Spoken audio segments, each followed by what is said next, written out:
Bonjour à tous, bonjour à tout le monde pour notre deuxième live Facebook, en tout cas lié à cette série que nous avons démarré. On vous attend, venez nombreux, c'est un rendez-vous qui va en tout cas se faire chaque jeudi. On va essayer de relever le défi parce que je commence à prendre plaisir aussi à ça. Et quand j'aime quelque chose, je le fais à fond. Et la vision de Salomon conseil, de tout ce que nous faisons, on a déjà dit, c'est d'aider les hommes, les femmes à réussir. Et nous trouvons en tout cas dans cet outil que nous offre Facebook une grande opportunité de pouvoir partager des clés qui nous permettent à nous-mêmes d'avancer et qui ont permis à bien d'autres personnes également d'avancer. Merci à Ayebon Nebier de Nantou Mining qui nous fait un coucou. Coucou à toi aussi. Bonjour, on est ensemble. Hein. On t'attend pour ton inscription à ISC cette année. L'année dernière, tu nous as fait faux bon à Ayebon. Hein, Éloi Lougué, oh, le grand Éloi, c'est un privilège hein, d'avoir un coach, hein, un influenceur, en tout cas sur ce direct-là. Philémon Ampégré, en tout cas, salut à toi. Koulibaly Serge, merci à chacun de venir, partagez autour de vous. Et puis j'ai vu que la vidéo première sur le choix de carrière, en tout cas, on vous encourage encore à la partager, à l'envoyer à vos cousins, vos frères, vos enfants qui ont des défis en ce moment pour choisir leur carrière. Le but, c'est vraiment ça, les aider à faire un choix conséquent, un choix judicieux de carrière. Aujourd'hui, on va parler de comment développer son relationnel, hein, qui est une compétence aussi fondamentale pour aller vers le succès, parce que la formation technique en elle seule ne suffit pas. Et c'est de ça qu'on va parler ce matin, c'est le rendez-vous d'aujourd'hui. Apollinda, salut à toi. Merci d'inviter d'autres personnes, merci d'inviter vos amis, je ne maîtrise pas les thèmes techniques. Oshtavichka, on a rendez-vous, hein. Il faut qu'on se reparle après pour faire le bilan de ce que tu sais. Salut à toi et à tous ceux qui nous rejoignent au fur et à mesure. Donc je reviens sur la première vidéo. Je vous invite à la partager vraiment. Partagez-la, je vous en prie. Partagez-la, aidez d'autres, aidez vos cousins, aidez vos frères à pouvoir opérer des choix plus conséquents et plus judicieux de carrière. Encore vous venez, merci. Ça c'est David depuis Bengue. Faut pas oublier de prendre mes affaires pour me les ramener seulement. Allez, salut à toi David. On reçoit encore qui? Apolline Dao, on l'avait déjà salué. Merci de liker, d'aimer la page. Dans quelques minutes, on va commencer sur ce thème, comment développer ses compétences ou sa compétence relationnelle. Comment développer sa compétence relationnelle. Voici le thème qui va en tout cas nous entretenir, nous occuper hein, durant ce deuxième rendez-vous. J'aimerais dire pour rire que la place en tout cas du buzz sur Facebook a été libérée, paix à son âme. Et il faut qu'on maintenant occupe l'espace. Hein. Donc moi je n'aurai pas des Chinois, mais on verra quel nom on va donner au fur et à mesure à tous ceux qui vont en tout cas rejoindre cette famille d'ambitieux, de rêveurs, qui désirent transformer leur vie, transformer la vie de leurs proches, transformer la vie de leur nation. En tout cas, moi, c'est mon ambition, c'est ma passion et c'est ce que nous voulons en tout cas développer dans chacun de ces directs. Partager des clés, partager des alternatives qui nous permettent de pouvoir en tout cas relever de gros défis et emmener nos pays vers des dimensions plus grandes. Landry, au dernier live, m'avait rappelé en tout cas que je ne m'adresse pas qu'aux jeunes burkinabés, mais je m'adresse au monde entier, en particulier aux jeunes africains. En tout cas, pour tous ceux qui nous suivent, il existe des possibilités, il existe des solutions pour pouvoir relever de gros défis, pour pouvoir transformer sa vie et transformer la vie de ses proches. Alors, je pense qu'on pourra démarrer. Moi, j'aime être ponctuel. Donc, on va y aller. Les autres nous prendront en cours certainement. Le thème de ce matin, c'est comment développer sa compétence relationnelle. Pourquoi un tel thème? Il faut dire qu'aujourd'hui, beaucoup d'entre nous sont diplômés, hein, nous allons à l'école, nous sommes très bien formés techniquement, mais après l'obtention du diplôme, l'obtention du travail devient un défi. Même quand on a un travail grandi dans l'entreprise, c'est un défi. J'en rencontre énormément de personnes qui se plaignent de leur situation professionnelle, ça n'avance pas, ils ne sont pas suffisamment heureux. Et je dis que la compétence technique à elle seule ne suffit pas. Malheureusement, notre système éducatif n'est focalisé que sur la compétence technique, négligeant les autres formes de compétences. Et c'est de ces formes de compétences dont nous voulons parler, et en particulier, en tout cas, la compétence relationnelle. Il faut bien noter ce mot, hein, compétence relationnelle. Alors déjà, il faut savoir qu'il y a plusieurs types de compétences. Et nous, à IST Ouagat 2000, à Salomon Conseil, nous travaillons énormément à donner cette compétence technique. Et la compétence relationnelle, donc, c'est celle qui va porter sur l'acquisition de diplômes, de connaissances techniques qui nous permettent d'évoluer dans un domaine spécifique. J'ai dit que cette compétence technique à elle seule n'est pas suffisante. À elle, il faut associer la compétence relationnelle dont on va parler aujourd'hui, mais il faut également associer la compétence managériale, on avait parlé la dernière fois, celle qui consiste à fixer des objectifs, à motiver du personnel, à les empouvoirer, à challenger des hommes et des femmes pour qu'ensemble on puisse atteindre des objectifs. Mais également, il y a ce qu'on appelle la compétence financière, comment multiplier de l'argent. Je disais la dernière fois que c'est une compétence que moi-même développe en ce moment, parce que je l'ai découvert il y a seulement 3 à 4 ans, et je continue d'apprendre, en tout cas de m'instruire, de m'éduquer sur ce type de compétences. Mais pour le moment, on va parler d'une compétence que je maîtrise bien, que j'ai assez bien développée, et c'est la compétence relationnelle. Il faut dire que la compétence relationnelle, c'est ce qui va te permettre, qui permet à bien d'autres personnes de rentrer en contact avec autrui et d'arriver à gagner la confiance, à nouer une relation productive, de faire en sorte que les personnes que nous rencontrons nous soient favorables et qui soient disposées à accompagner nos projets personnels et individuels. Je dis, si vous êtes techniquement compétent et que vous manquez de cette compétence, vous aurez un énorme problème. Alors, désolé pour ce petit break, hein, qui était un peu dû à Facebook, hein, ou du moins à la connexion. Alors, donc, je rappelle que la compétence relationnelle, c'est ce qui nous permet de rentrer en contact avec autrui et de construire avec cette personne une relation productive, une relation qui nous est avantageuse, une relation qui nous permet d'atteindre nos objectifs. Et je dis ici, nous ne sommes que compétents techniquement, mais que nous sommes dépourvus de compétences relationnelles. Bonjour les problèmes, bonjour la frustration.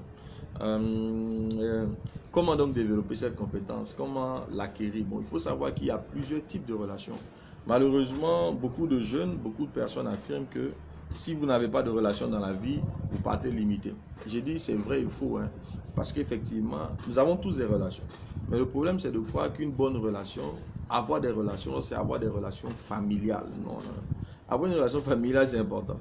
Moi, je ne suis pas né dans une famille, en tout cas d'avocats, de médecins, d'ingénieurs, de politiciens. Non, ma famille n'a pas malheureusement de personnes qui ont des niveaux élevés, en tout cas dans leur poste ou qui ont des positions d'influence élevées. Mais ce n'est pas une limite. Certains naissent avec cet avantage de naître dans des familles, avec des parents, des oncles qui ont des postures qui peuvent leur faciliter beaucoup de choses. Mais ce n'est pas le cas pour tout le monde. Mais je vous dis que ce n'est pas un problème. Si vous regardez autour de vous et que vous voyez que votre famille n'est pas composée de gens influents, de gens qui ont des positions qui peuvent vous ouvrir des portes, ce n'est pas un problème, j'insiste. C'est un avantage pour ceux qui les ont, mais ce n'est pas un problème. Parce que c'est vrai qu'il faut les compétences. En tout cas, les relations peuvent partir de nos familles, mais il n'y a pas que nos familles. Les relations, c'est aussi nos amis. Hein? La famille, on ne la choisit pas, mais les amis, on peut les choisir. Vous pouvez choisir vos amis. D'ailleurs, c'est le but de ce direct, c'est de nous encourager à choisir nos amis. Parce que nous pouvons choisir nos amis. Et si vous trouvez dans vos amis des personnes influentes, vous devez travailler à faire des relations productives. Ensuite, vous avez les relations sociales, c'est dans votre quartier, vos professeurs, votre administration, toutes les personnes que vous rencontrez au quotidien. Et si vous avez une vie associative, vous allez y rencontrer des gens. Salut à Youssouf Kabouré en passant. Donc, il y a aussi donc, ces relations sociales. Et puis, vous avez les relations professionnelles. Ceux avec qui vous travaillez, vos collègues, vos supérieurs hiérarchiques, les agents sous vous, le DG de votre structure, peu importe, sont aussi des relations éventuelles pour vous. Enfin, il y a ce que j'appelle les partenaires d'affaires. C'est quoi les partenaires d'affaires? Ce sont ces relations-là qui sont prêts à dépenser leur capital relationnel pour vous, qui sont prêts à vous ouvrir des portes. Là, j'ai envie de saluer une amie qui est déjà quelque part, une grande amie qui est une vraie relation d'affaires pour moi. Peut-être qu'elle va suivre ce direct à un moment donné. Coucou à elle, parce que c'est une personne aujourd'hui, en tout cas, qui est pour moi une relation d'affaires, qui est prête à m'ouvrir des portes. Rien que par la qualité de la relation que nous avons, je ne la connaissais pas avant. Et je vous dis que c'est possible de rencontrer des gens et de faire d'eux des relations d'affaires. Donc une relation d'affaires, c'est une personne qui vous fait confiance. C'est une personne qui est prête à ouvrir son carnet d'adresse en votre faveur. Une personne qui est prête à se dépenser pour vous, à utiliser son crédit pour vous. Et je dis, l'erreur c'est de croire que votre père est une relation d'affaires. Votre mère n'est pas une relation d'affaires. Tant que vous ne l'amenez pas à ce stade, vous êtes limité. Je connais énormément de personnes qui font des choses pour moi, mais qui ne le font pas pour leurs enfants. Parce que leurs enfants n'ont malheureusement pas élevé la relation à la relation d'affaires. Donc nous devons transformer nos frères, nos pères, nos mères, nos oncles en des relations d'affaires. Des hommes et des femmes qui ont confiance en nous et qui sont prêts à nous ouvrir, en tout cas à nous accompagner, à utiliser leur crédit, leur carnet d'adresse, même leur argent en notre faveur. Ensuite, les relations amicales, c'est la même chose. Que ce soit les relations sociales ou professionnelles, vous devez les transformer en relations d'affaires. Alors, les relations d'affaires, il y en a de trois types. Il y a ceux que je vais appeler les prescripteurs. Ça veut dire des personnes qui n'ont pas de poste à vous donner, qui n'ont pas de contrat à vous donner, mais qui peuvent vous recommander, qui ont un crédit suffisant pour dire, ah, si ce monsieur-là, je vous recommande ce monsieur parce que je suis sûr qu'il est capable de faire un travail. Moi, aujourd'hui, dans le domaine du marketing, je pense que ma voix compte. Quand je dis à quelqu'un, ah, ce jeune homme, il est bon, ça ne se discute pas. Il y a très peu, en tout cas, de personnes qui me connaissent, qui ne voudront pas prendre avec eux quelqu'un que j'aurais recommandé à cause de ce qu'on me reconnaît, une compétence technique dans un domaine. Donc, la compétence, le partenaire d'affaires peut être quelqu'un de technique, qui n'a pas d'argent à vous donner, qui n'a pas de contrat à vous donner, mais qui peut vous recommander. Donc, il y a un crédit qui peut mettre en votre faveur. Vous avez ce que j'appelle les influenceurs. Ils n'ont pas forcément un crédit technique, mais ils sont capables d'ouvrir des portes. Et vous pouvez les trouver dans toutes les sphères d'influence. Et puis enfin, vous avez les décideurs. Par exemple, vous êtes dans une entreprise. Votre DG peut être justement une relation d'affaires, mais décideur, parce qu'il peut vous donner une promotion. Vous pouvez avoir une secrétaire qui est une relation d'affaires influenceur. Elle ne peut pas peut-être vous donner le poste, mais elle peut influencer la décision. Donc, vous devez transformer tous ceux qui sont autour de vous, en tout cas autant que cela est possible, autant que vous comprenez que vous avez des ambitions en des partenaires d'affaires. Et j'ai dit qu'il y a trois types de partenaires d'affaires, notamment les prescripteurs, à cause de leur caractère technique. Donc, si vous êtes dans un domaine, vous avez intérêt à connaître les personnes techniques dans ce domaine, qui sont comme des pairs, je veux dire, donc qui ont un crédit qui peut le mettre en votre faveur. Vous avez également besoin de transformer des influenceurs, des hommes et des femmes qui n'ont pas forcément de crédit technique particulier, mais qui sont capables d'ouvrir des portes, qui ont des relations, qui ont un certain crédit auprès de décideurs et qui peuvent les utiliser en votre faveur. Et puis enfin, vous avez les décideurs, ceux-là même qui tranchent, qui prennent la décision. Donc vous devez pouvoir transformer, j'insiste, toutes les personnes autour de vous en des partenaires d'affaires. Alors comment transformer quelqu'un? Comment transformer une personne en partenaire d'affaires? La première des caractéristiques, et on finira jamais de le dire, c'est la vision. Il nous faut avoir une vision. Je vous assure, je dis, prenez le temps, prenez des années s'il le faut, mais ayez une vision. Et parce que quand vous aurez une vision, vous gagnerez énormément de temps. Énormément de temps. C'est un thème que je ne finirai jamais de rappeler parce que ça a tellement transformé ma vie. Le jour où j'ai eu une vision, j'ai une vie différente. Mes choix sont devenus différents. Mes arbitrages sont devenus différents. Vous avez besoin d'avoir une vision. Et donc, avoir une vision, ça va être quoi? On a dit c'est le plus grand mobile d'action que possède un homme. Votre potentiel est infini. Mais ce qui déclenche ce potentiel, c'est vraiment la vision. Une résolution ferme vers l'atteinte d'un but, vers la satisfaction d'un besoin. Le fait de se positionner comme une solution dans sa génération. Un problème autour de nous, nous décidons de nous y attaquer et d'y apporter une réponse. Nous avons besoin de vision pour déployer notre plein potentiel. Ensuite, c'est la vision, donc comme je viens de le dire, qui va libérer le potentiel. Et c'est la vision qui va affiner nos choix, nos décisions. La qualité de nos décisions dépend de la puissance de notre vision. Plus la vision est claire, plus la vision est grande, plus la vision est forte, plus nos décisions seront diligentes, de qualité. Donc, avoir une vision. Continuez à travailler. Nous sommes disponibles à IST Campus Ouaga 2000. Si vous estimez nécessaire, passez nous voir. On pourra, mais il va falloir payer. Là, c'est gratuit, mais là, il va falloir vous consacrer un temps spécifique à vous. Et ça va être payant, mais ça sera accessible. Le deuxième point, c'est être responsable. Malheureusement, beaucoup de jeunes, beaucoup de personnes ne sont pas suffisamment responsables. Elles ont tendance à rendre les autres responsables de leurs problèmes. Donc, quand vous voulez que des personnes influentes s'associent à vous, vous devez commencer par devenir responsable. Ne rien attendre d'autrui en réalité. Et de ne pas rendre les autres responsables de vos échecs surtout. Il faut assumer vos choix. Beaucoup de personnes veulent que les autres assument leurs choix. Ils ne veulent pas être portés pleinement. Et je vous dis que les gens influents, les gens à succès, les personnes que vous avez envie d'avoir dans votre carnet d'adresse, les partenaires d'affaires dont vous avez besoin pour atteindre vos challenges, sont des personnes qui sont suffisamment responsables. Et il y a une loi, hein, la loi des correspondances, qui s'assemblent, se ressemblent. Donc, ils ne peuvent pas s'assurer à des gens irresponsables. La quantité d'argent que vous avez ne compte pas. Moi, quand je commençais mes activités, ben, j'avais rien, j'avais démissionné. Mais ça ne m'empêchait pas d'être en relation avec des personnes qui avaient beaucoup d'argent, des personnes très influentes. Une personne responsable qui s'assumait pleinement. Je m'excuse encore. Donc, il faut assumer sa vie. Il faut assumer sa vie. Il faut assumer ses succès. Il faut assumer ses échecs. Ne rendez personne responsable de vos échecs. Je l'ai fait pendant longtemps. Beaucoup de jeunes en veulent à leur mère, leur père parce qu'ils n'ont pas eu leur bac, etc. Ils n'ont pas réussi à telle ou telle chose. Quand ils ont un problème, il faut trouver une personne à blâmer. Quand vous avez cette attitude, vous allez toujours éloigner des gens. Vous n'allez jamais approcher, attirer en tout cas des personnes influentes. Soyez responsable de vous. Je le dis parce que je l'ai fait. Pendant longtemps, je rendais les autres responsables de mes problèmes. Je crois qu'on me devait tout, me donner de l'argent. En tout cas, les autres autour de moi me devaient tout. Personne ne vous doit rien. Assumez-vous. Vous avez ce que vous méritez d'avoir. D'accord? Donc, il faut être responsable. Deuxièmement, il ne faut pas blâmer les autres pour ces difficultés. Troisièmement, il ne faut pas vivre par procuration. Attendre que les autres vous disent quoi faire. Vous devez faire vos choix et les assumer. Les personnes influentes aiment avoir affaire à des gens qui s'assument. Donc, deuxième point, être responsable. Le troisième point, il faut développer une expertise. C'est pour ça qu'on parle de compétences techniques.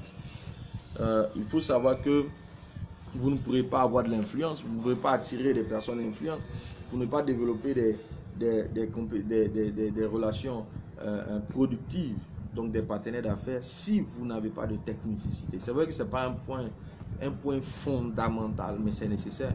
Parce que les grands aiment s'associer aux grands. Ils aiment toujours avoir les meilleurs pour eux. Un roi voudrait avoir le meilleur cuisinier, le meilleur chauffeur. Donc en tout, il voudrait avoir ce qu'il y a de mieux. Donc je vous encourage fortement à développer une technicité. Et ça va demander de s'entraîner, de faire un bon choix de filière. Voilà pourquoi on l'avait abordé en premier. Ensuite, il faut travailler. Malheureusement, les gens sont moyens dans ce qu'ils font. Il apprend un métier, menuisier, maçonnerie, plomberie, mais il va moyennement. Donc il faut aller à fond. Il faut chercher à être le meilleur. Il faut payer le prix. Il faut s'entraîner dur, encore et encore, jusqu'à ce que notre habileté s'affine. Il y a personne qui est... Il y a des gens talentueux, c'est vrai, qui sont nés avec un don particulier.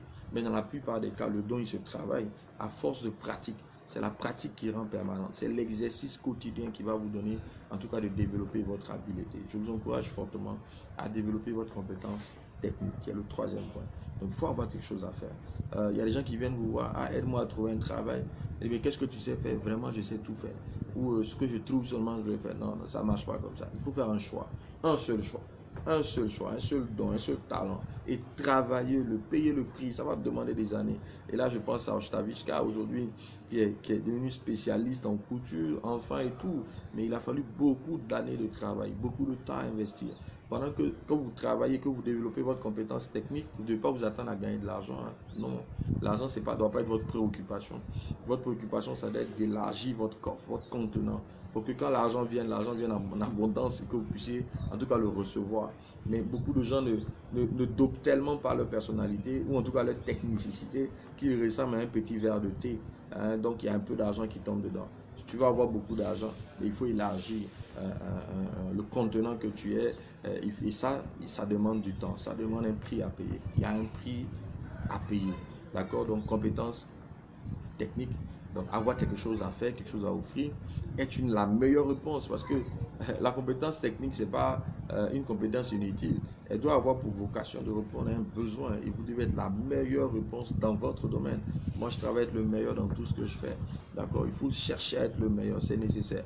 Et ça demande de payer un prix, de s'entraîner encore et encore. Et je dis que le diplôme ne suffit pas. C'est pour ça, nous, j'insiste sur le campus Ouaga 2000, on a un volet orienté compétences relationnelles. Nous poussons nos étudiants à lire. Il y a énormément d'écrits dessus. Il y a énormément de livres à lire là-dessus, je vous assure. Arrêtez d'aller sur Facebook pour des potins, des histoires inutiles, mais tapez compétences relationnelles, comment mieux communiquer. Hein, tous les points que nous allons voir, 11 points. Vous pouvez faire des recherches sur chacun de ces 11 points qui vont vous permettre encore d'élargir, je dis, le contenant que vous êtes afin de recevoir la quantité d'argent ou l'influence que vous voulez avoir. Donc, compétences technique, il faut développer son savoir-faire. Et j'ai dit chez nous, en tout cas à IST, Ouaga 2000, la lecture est un point, il y a des activités que nous menons avec nos étudiants, on les pousse tous pendant ces vacances, tous en tout cas, ont été encouragés à faire quelque chose, vendre des gâteaux par-ci, histoire de développer cette habilité. Surtout vendre. Hein. Vous nous suivez, vous voulez développer votre compétence relationnelle, prenez un produit, allez dans les rues de Ouagadougou et puis vendez-le. Vous allez voir combien c'est difficile de transformer un inconnu en ami, hein, d'approcher quelqu'un de la bonne manière. D'accord, on en parlera certainement, donc le jour où on abordera le thème sur la vente, mais c'est une compétence nécessaire à développer. D'accord, donc le diplôme à lui seul ne suffit pas. Si vous n'êtes que technique, vous risquez de finir votre vie frustré. Ensuite, il faut accroître sa crédibilité. Il faut faire en sorte que les gens que vous rencontrez vous fassent confiance. On doit vous faire confiance. On peut médire de vous, mais lorsqu'on vous rencontre, lorsqu'on vous expérimente, on doit vous faire confiance. Les autres ne doivent pas avoir le choix. Vous devez décider que tout ce que vous rencontrez vous fasse confiance. Je vous assure que moi, il y a plein de personnes aujourd'hui que je connais qui me font confiance, pas parce qu'ils ont eu le choix, mais j'ai décidé qu'ils devraient me faire confiance. Ce n'est pas de la manipulation. Non. Bâtir sa crédibilité va reposer sur 4 variables. Je vous invite à lire le livre La puissance de la confiance. Le pouvoir, pardon, de la confiance qui a été écrit par... le nom me viendra par la suite. Mais en tout cas, je vous invite à lire ce livre qui va vous aider énormément. Ce que je vais dire vient de ce livre. Il faut lire. L'Africain ne lit pas assez. Jeune Africain, lisez, lisez. La connaissance se trouve là. Lisez. Les clés sont là. Lisez. Il y a énormément d'écriture. Investissez en vous-même.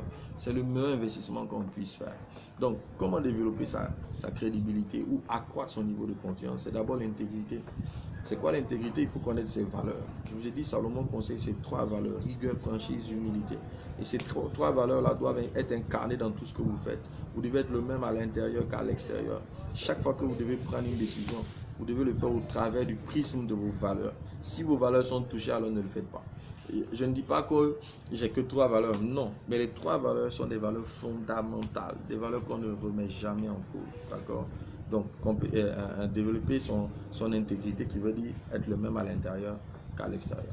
Le deuxième, c'est travailler son intention. Avant de prendre n'importe quelle décision, il faut tester son intention. Parce que si vous êtes égoïste, si vous ne pensez qu'à vous, on parle de relation, il faut 2 personnes. On parle de confiance, il faut quelqu'un d'autre qui vous fait confiance. Et vos motivations profondes, vous les dites au quotidien aux gens. On parlera de communication un autre jour. Vous savez, on ne communique pas qu'avec les mots. Hein. Chaque pensée que vous avez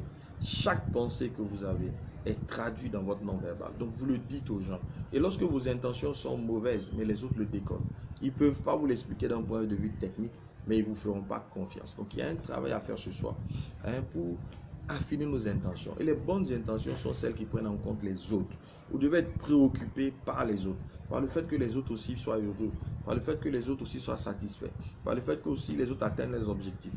Mais si vous pensez à vous avant, et à vous seul, et à vous d'abord, et rien que vous êtes un égoïste et vous ne pourrez pas construire des relations durables. Vous pourrez être un manipulateur, mais ce sera pour un temps.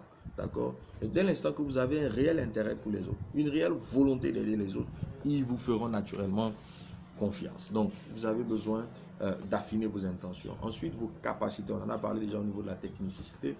Plus vous êtes technique, plus on vous fera confiance. Plus vous êtes bon dans votre domaine, plus on vous fera confiance. C'est pourquoi j'ai cette assurance que c'est ce Facebook-là, ce live que nous avons commencé, ben, on aura des millions de vues. À un moment donné, ils seront des millions à nous suivre. Mais on va trouver un nom, ça ne sera pas chinois. Hein.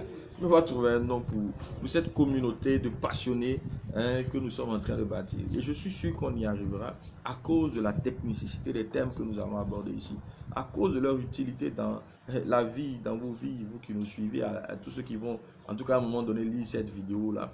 Et je suis convaincu que la crédibilité que nous allons mettre dedans va faire en sorte qu'un grand nombre de personnes au Burkina, en Afrique, en Côte d'Ivoire, au Mali, au Sénégal, même en Europe, vont s'accrocher, s'attacher, parce qu'ils verront que ce que nous faisons leur permet de grandir, leur permet d'avancer dans la vie.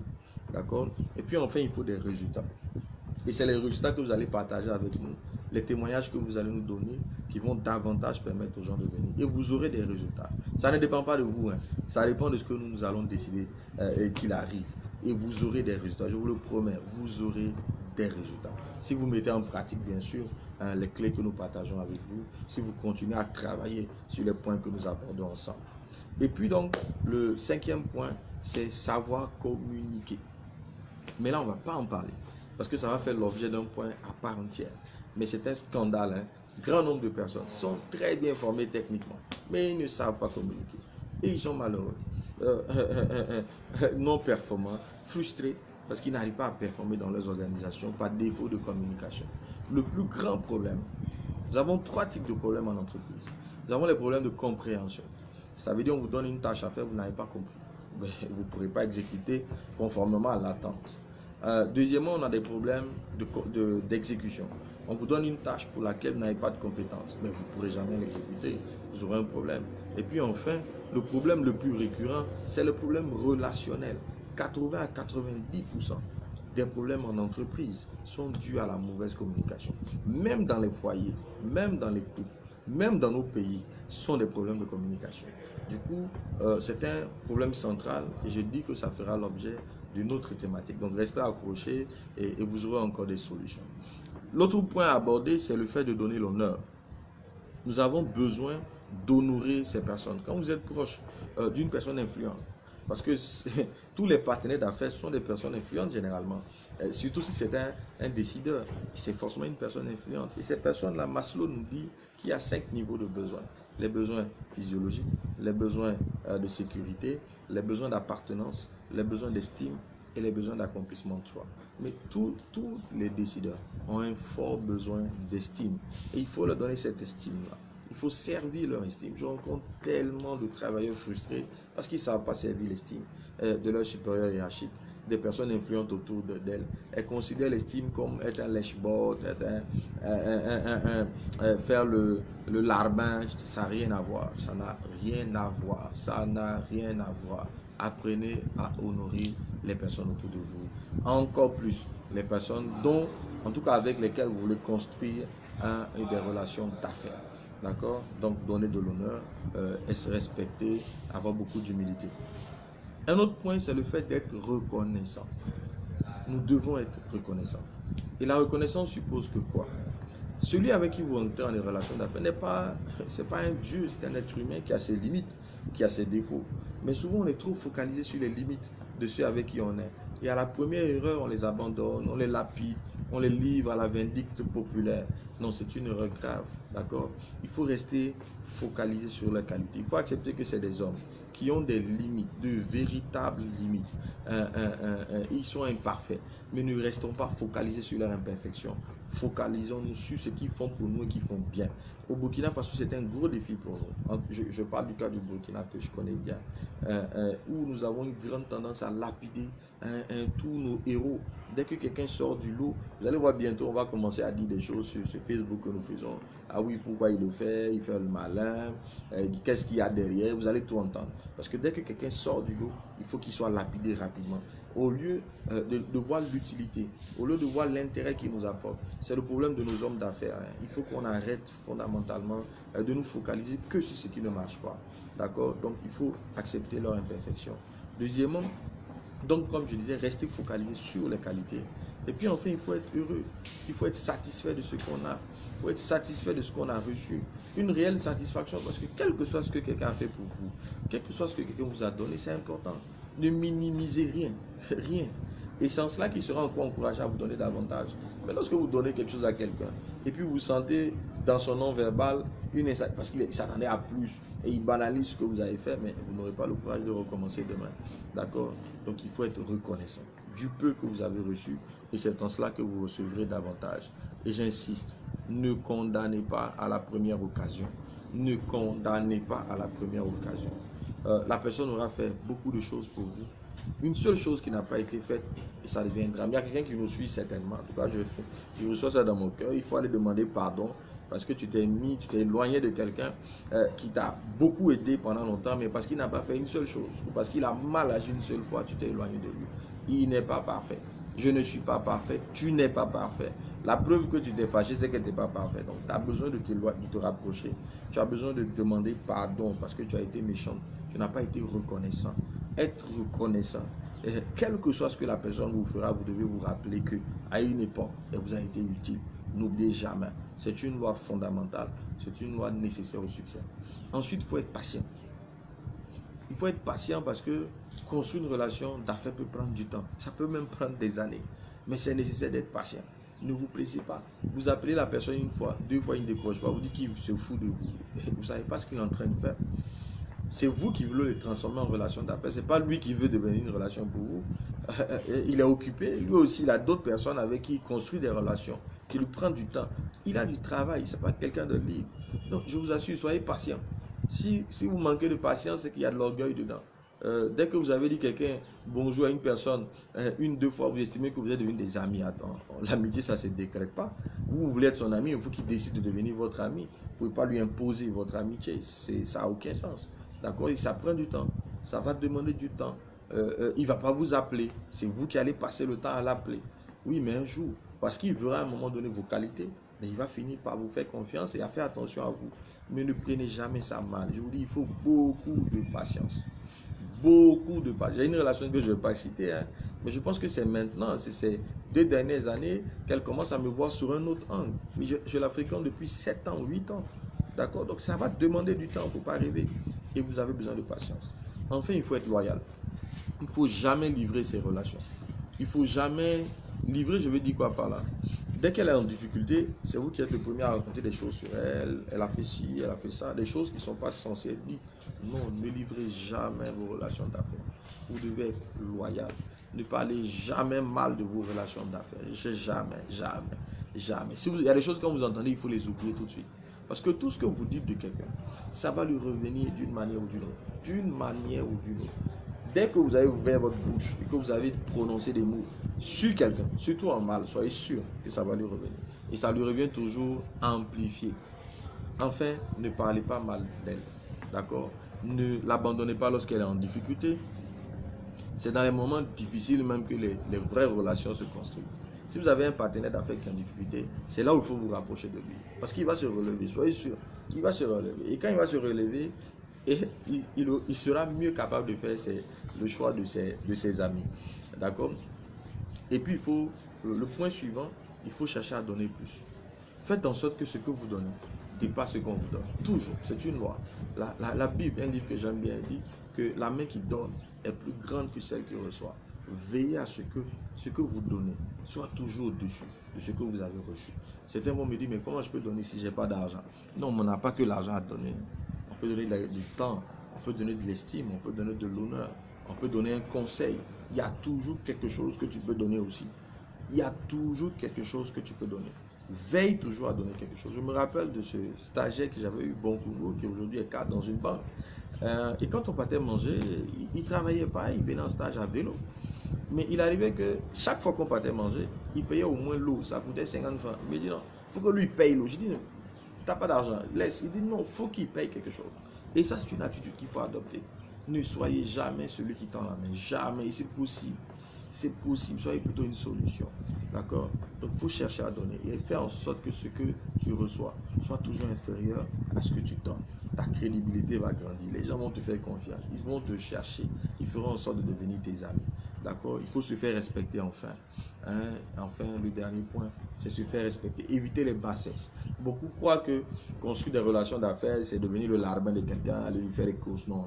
C'est pas être un larbin. C'est pas non plus devenir comment ça s'appelle ce truc-là? Un proxénète. Non, pas du tout. Je ne l'ai jamais fait, en tout cas dans ma vie. Et je crois qu'on peut construire des relations productives sans passer par là.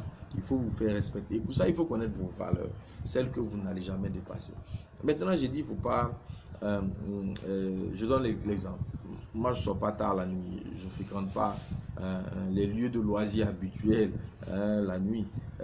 Mais ça ne m'empêche pas de construire des relations. Mais si je fréquentais ces lieux, j'allais y aller avec les personnes qui veulent aussi y aller. Donc, ça n'empêche pas, mais ça dépend de vos valeurs. En tout cas, moi, mes choix de vie font que je ne fréquente pas ces lieux. Mais ceux qui les fréquentent, ce n'est pas parce que vous allez voir un collègue, je donne l'exemple concrètement, avec un directeur la nuit dans une boîte de nuit, que vous allez trouver que c'est un larbin. Non, il aime bien être là, c'est pour ça qu'il est là.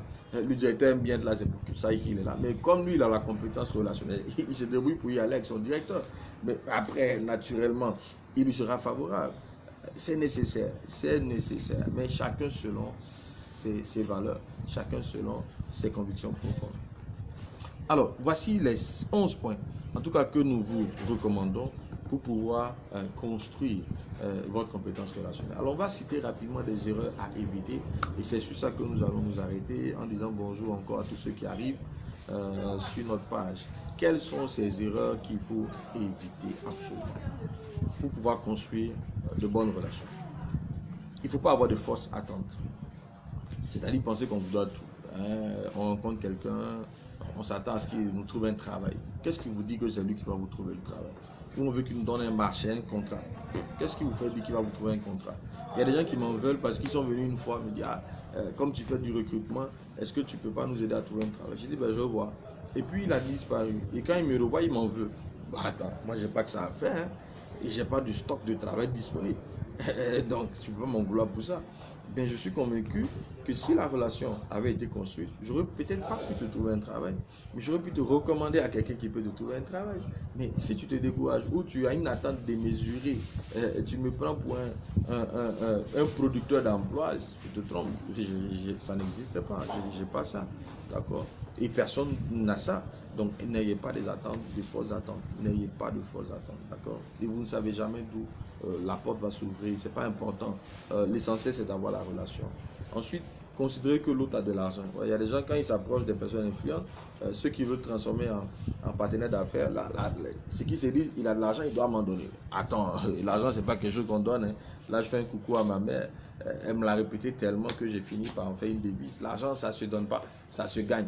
Personne ne va vous donner de l'argent. Personne n'a de l'argent à donner. Pourquoi tu veux qu'on t'en donne? Gagne-le, c'est plus simple.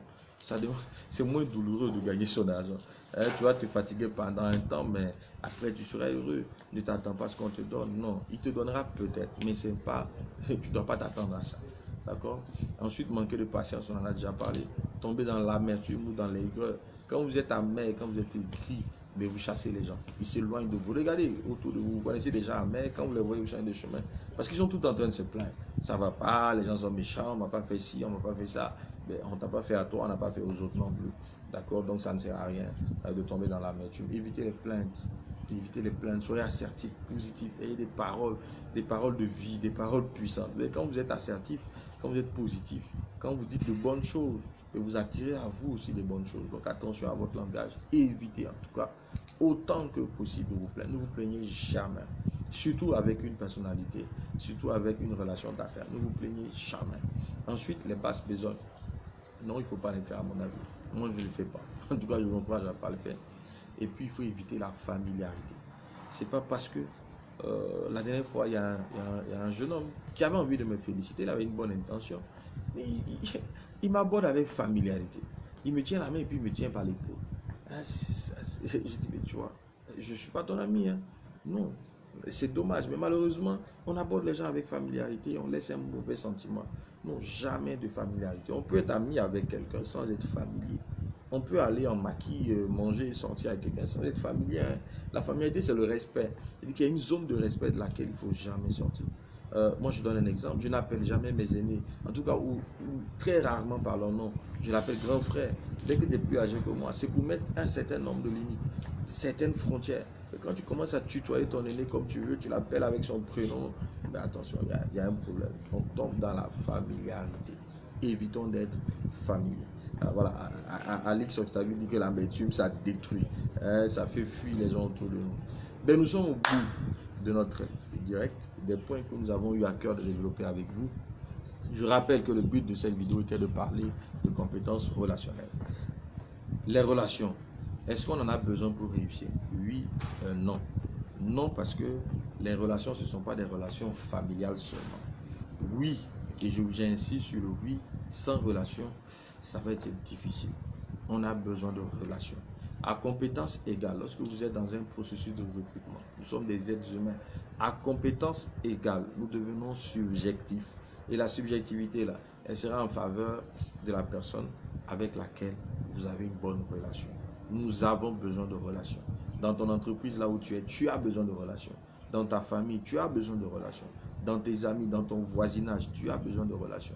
Maintenant, je dis, écoutez cette vidéo, faites des recherches complémentaires, mettez-les en pratique, et vous allez être capable de construire des relations productives qui vous permettent de réaliser vos desseins, vos objectifs. En tout cas, à la semaine prochaine, c'est un rendez-vous, hein, c'est tous les jeudis. partagez la vidéo au maximum. Et tous ceux qui souhaitent des entretiens personnalisés sont invités à nous rejoindre à IST Campus Ouaga 2000, qui est aussi le siège de Salomon Conseil. Et le dernier point encore, c'est partager la première vidéo, partager celle-ci. Et tous ceux qui veulent une formation équilibrée, qui prennent en compte compétences techniques et compétences relationnelles, et bien d'autres choses dont on parlera plus tard, vous êtes attendus. Que Dieu bénisse l'Afrique, et le bénisse le Burkina Faso, que chacun de nous puisse prospérer. Shalom, excellente journée à tous. Shalom.